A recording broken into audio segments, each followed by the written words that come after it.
What's going on, guys? It's K-Dub here with a somewhat late episode of Crypto Zombie. So right off the bat, guys, I know I'm a little late on the video today, but hey, at least I made a video, right? Because, you know, I was really busy today, guys. I was doing a whole bunch of stuff, but yeah, I am back. I'm stuck in this dark box again, but hey, at least I got my awesome palm tree shirt on, right? So we're getting all festive over here. So if we take a look at what the biggest movers are in the markets, we have Mithril number one at 61%. Wow. Guys, that's crazy. I actually feel kind of stupid. I downloaded the app and the Lit app for Mithril. I have not even used it yet. And now looking at this price, I could have been mining some Mithril in the background. Actually, Jeff from my Telegram group, if you guys don't know, he's actually on Lit as well. And he's got more followers than me. So Jeff, if you're watching, I hope you're loading up on that Mithril, buddy. Also, POA Network, Loom Network, Elastos, Ontology, oh my goodness, Ontology, guys, still growing, even with what's come out with the whole market cap difference, which I'll get into. Then we have Game Credits, iOS Token, Red Pulse, Elf, and Singularity Net. Also, I thought this was really funny, guys. So, we have the top 10 commandments, or the 10 commandments of crypto, right? Thou shalt not shill. Thou shalt not FOMO in. Don't lock in profits. Do your own research. Don't panic sell. Learn technical analysis. And I also want to add fundamental analysis too. I think you should always learn a little bit about the projects, although maybe that's under do your own research. Then you have thou shalt not spread FUD. Thou shalt only invest what you can afford to lose. Thou shalt diversify portfolio. And of course, finally, learn from your mistakes. So even though this was somewhat of a joke, I actually think these are really good, valid points. So that's why I wanted to put that out for you guys today. So talking about some coin news, we do have Neo. They are setting up for their European tour. They are kicking it off April 14th in Amsterdam.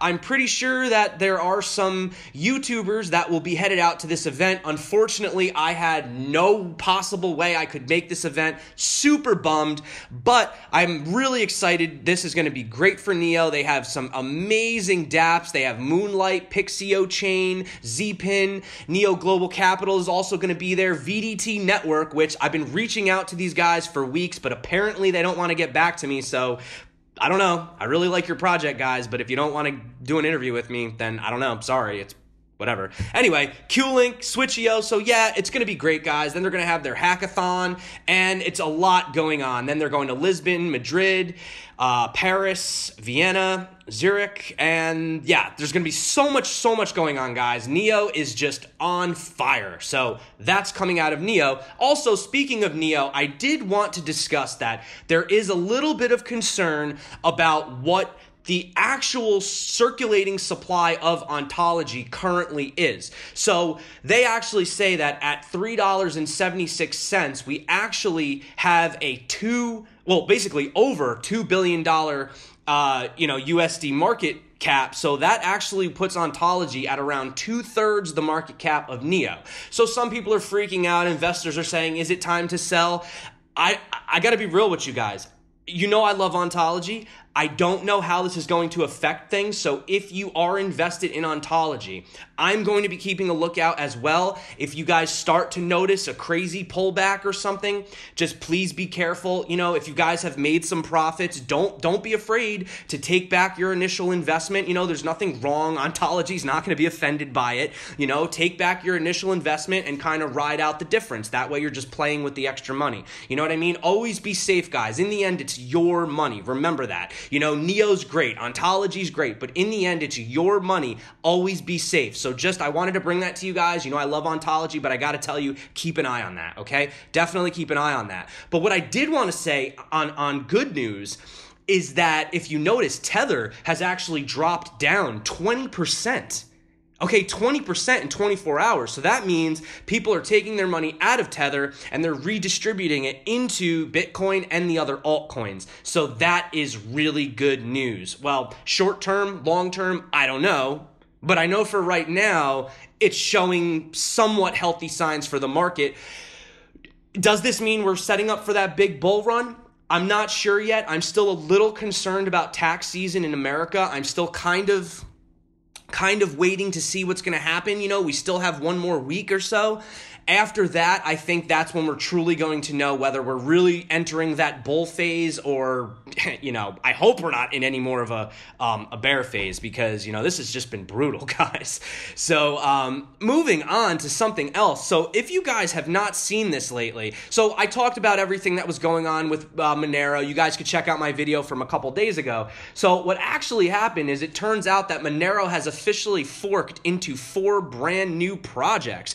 So they had their forked version 12 of its protocol yesterday. The upgrade is a hard fork, but it will not affect your Monero in any way. So at block number 1546000, the software upgrade of the cryptocurrency went live. The first change will be a switch to the proof of work system in move to curb any potential threats of ASICs and preserve ASIC resistance. The fork will also increase the current minimum ring size from 4 to 7, increasing the security of the network. That is actually pretty cool, guys. I don't own any Monero. I'm not really a big privacy coin guy, not because I don't like them. I just don't really own any. I have nothing against them. But increasing from 4 to 7, that is like insane because Monero is already pretty much a super, super secure privacy coin. So that's awesome. So basically, you know, following the example of Ethereum Classic, some users are continuing on the pre-hard fork Monero blockchain, though in this case not as a single project. So now you're going to have Monero Classic, Monero Zero, Monero Original, and then another project called Monero Classic. So if you guys are interested, you can have a look at what's going on. I'm not going to go into every single different project, but that is what's happening with Monero. Also, guys, I wanted to talk about Komodo platform. These guys have been really catching my attention lately in a way that I've become very interested. In fact, I think as soon as I get back, I'm going to drop a video on this because, well, I'm not going to talk about it now, but I found out a lot about what they were doing. They have their own decentralized exchange, really awesome stuff with atomic swaps. But what I really wanted to talk about was BlocNATION Airdrop. So this isn't exactly new news, exactly, but I did want to remind you that the registration deadline is ending April 10th for the airdrop for BlocNATION. So they're going to have 1 million block tokens that will be airdropped to registered Komodo addresses. So they also said an additional 1 million will be airdropped if BlocNATION's Telegram exceeds 15K members. Now, I actually haven't had a chance to look at that, so I don't know if it's exceeded or not. So the airdrop is going to occur after the ICO ends, and you can check out different ways to participate. You can join their Telegram group. You can join Komodo's Telegram group. You can invite their friends. So they're taking a little bit of an airdrop approach in this. If you guys want, I will drop a link to this in the description. And if you're a Komodo holder and you're interested, maybe this is something for you. Also coming out of Komodo camp, Populous signs an exclusive partnership with Komodo. So I'm also not really going to go into too much detail on this, but that is just more coming out of Komodo. I have a strong feeling that Komodo's pretty much gearing up to come out of the woodworks now, guys. I think that they are kind of realizing that it's time to push out to the forefront. You have guys like Neo and Icon and EOS, and I think that Komodo is realizing that now they need to start, the same thing that we've seen with a lot of these other coins. We had the issue with A-Chain, a lot of those marketing issues. Marketing issues is huge, especially in the crypto space, especially how fast things move. So that's one thing that we've seen coming out of that. Also, guys, Trevon James has apparently deleted all of his proof of we can videos, P3D. So people are saying this is the exact same thing that happened right before BitConnect fell. Guys, I don't know. This thing just came out. I mean, is it already collapsing? I have no idea. I said I wasn't going to talk about it on my channel, but hey, what can I say? The news is the news, right? So yeah, do what you want with that, guys. Be very, very careful of all of these pyramid type, affiliate type, lending, whatever they are things. Just be very careful. These are very dangerous cryptos, even more dangerous so than the regular cryptos, okay? Because cryptos are volatile in general, but yeah, okay, moving on. That's enough of that. So, guys, I don't know if you've heard about this, but Rockefeller's $3 billion venture capital firm is looking to begin to invest in cryptocurrency. So Venrock, which is a venture capital firm created by John D. Rockefeller's family, is investing in cryptocurrencies. Venrock is known for its abilities to find extremely successful startups. Their long list of clients is very impressive. They've invested in Intel and Apple before they were even household names. Even recently, they've had prominent success Nest and the Dollar Shave Club are clients of Venrock, and they've grown to become a multi-billion-dollar firm. So since Venrock has such impressive successes, cryptocurrencies being added is a huge sign. They've done their research, and they found crypto to be a huge space in the future. So this is extremely bullish for them. So many venture capital firms are looking to potentially follow in Venrock's footsteps moving forward. When asked about cryptocurrencies, David Pacman, a Venrock partner, had an interesting response. He said Venrock wasn't interested in short-term gains, but rather the long-term future of crypto. Venrock is making a multi-million-dollar bet on cryptocurrencies being a part of our daily lives in the future. Boom shakalaka. Good news, guys. Also, let's get back to this freaking India FUD, okay?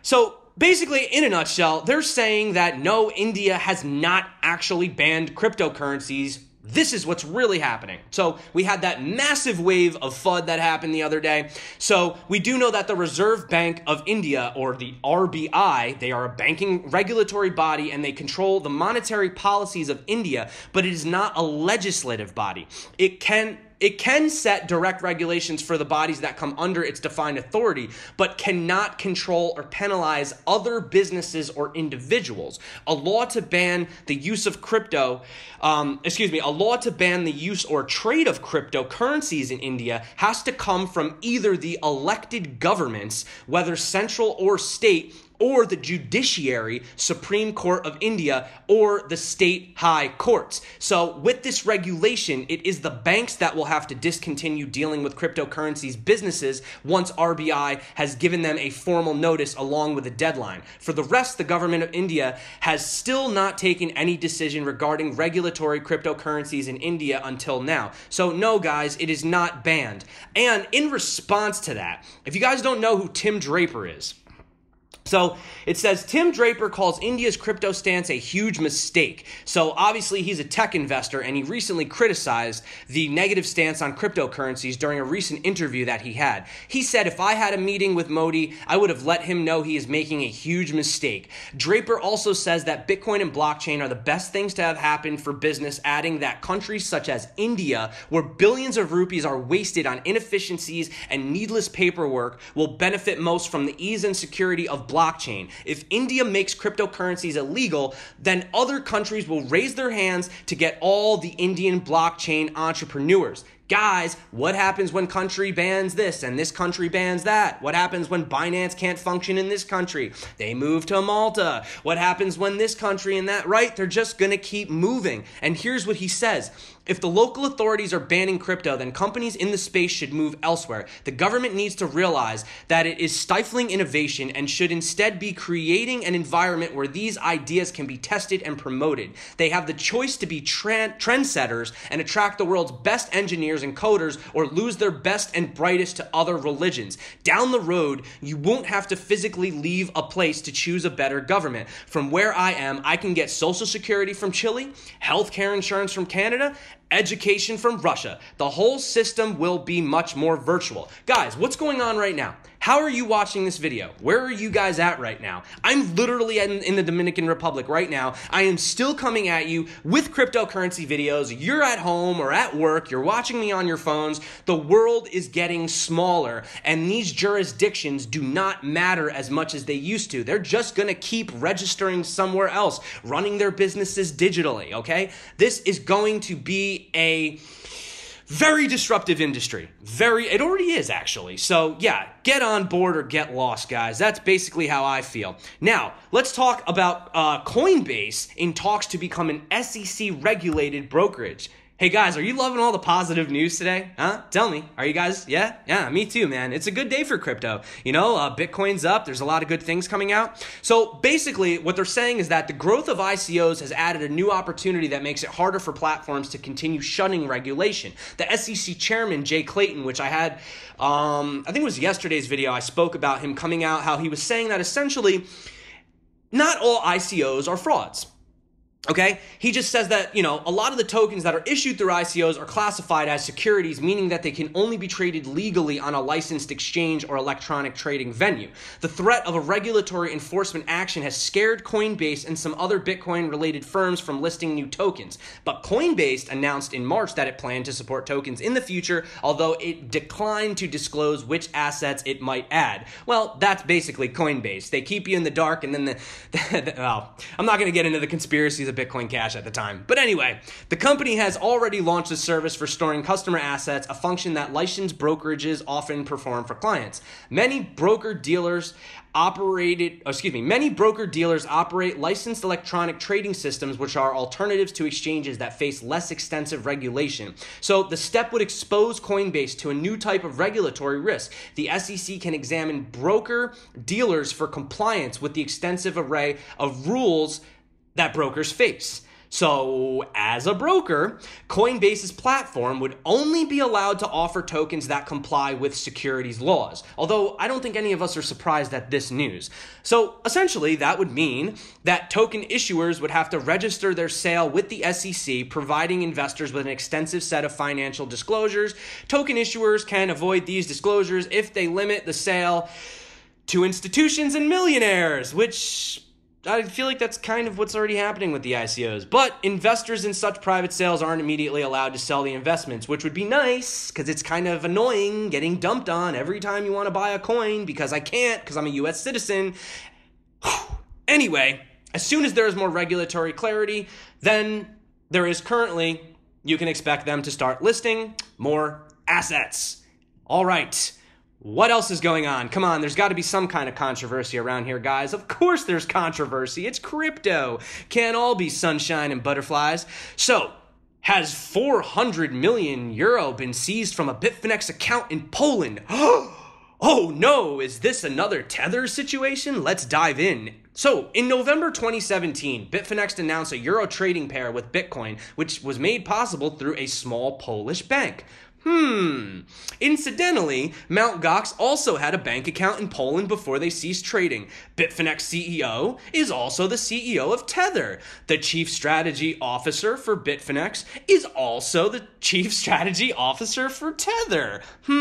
So that would appear that they're controlled by the same people. So Tether, which has no proof that it's ever been backed by the exact amount that it claims to be backed by US dollars, that's a situation that we've been dealing with. So, Bitfinex was reportedly hacked in August of 2016 with the loss of 120,000 Bitcoin. Holy moly. This wasn't the first hack that Bitfinex suffered, having lost 1,500 Bitcoin in 2015. Bitfinex compensated investors affected by the 2016 hack in their own exchange token, BFX. So news is now filtering that potentially this 400 million euro may have been seized by Polish authorities from either Bitfinex's bank account or the accounts of Bitfinex account holders. Almost 1.3 Polish zloty was supposedly transferred from drug cartels in South America to the small Polish bank. There is some suggestion that the funds transferred from South America were an attempt to launder fiat currency into cryptocurrency via the Bitfinex exchange. Damn.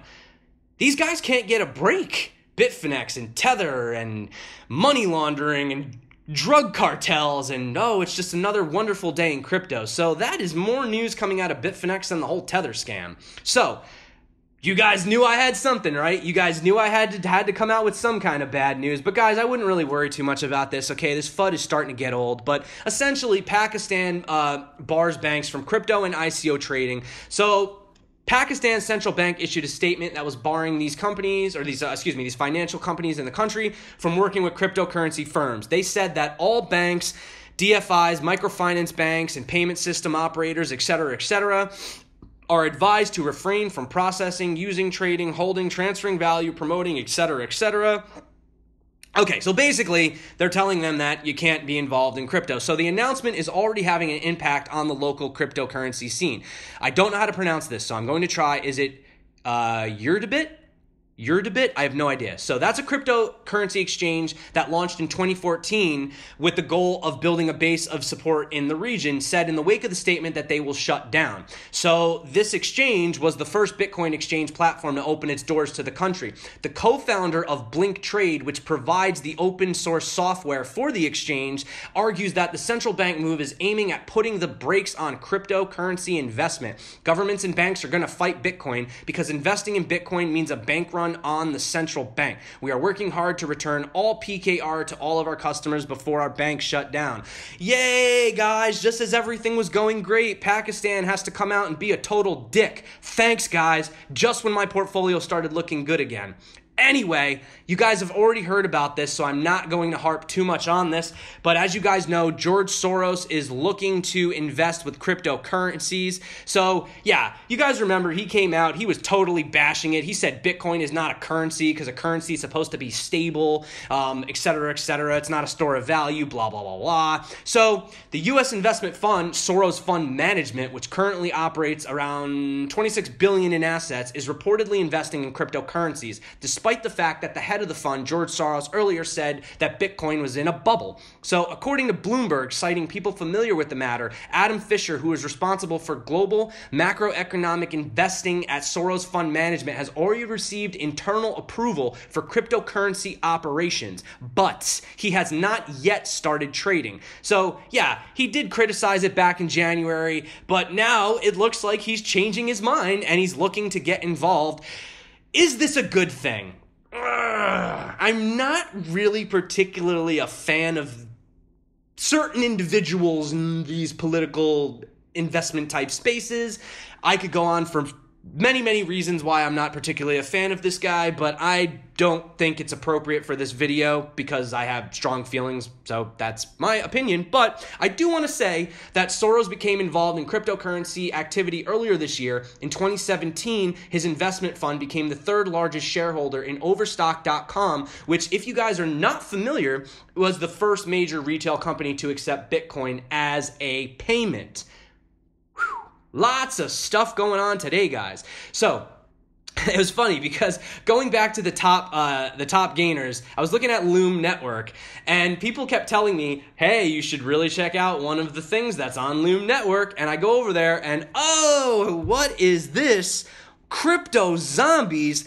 Crypto Zombies is a free interactive code school that teaches you to build games on Ethereum. Great. So there goes all my keywords, guys. I thought I was the only crypto zombie, and it turns out that I am also apparently a school to learn how to invest in Ethereum. Rebrand time?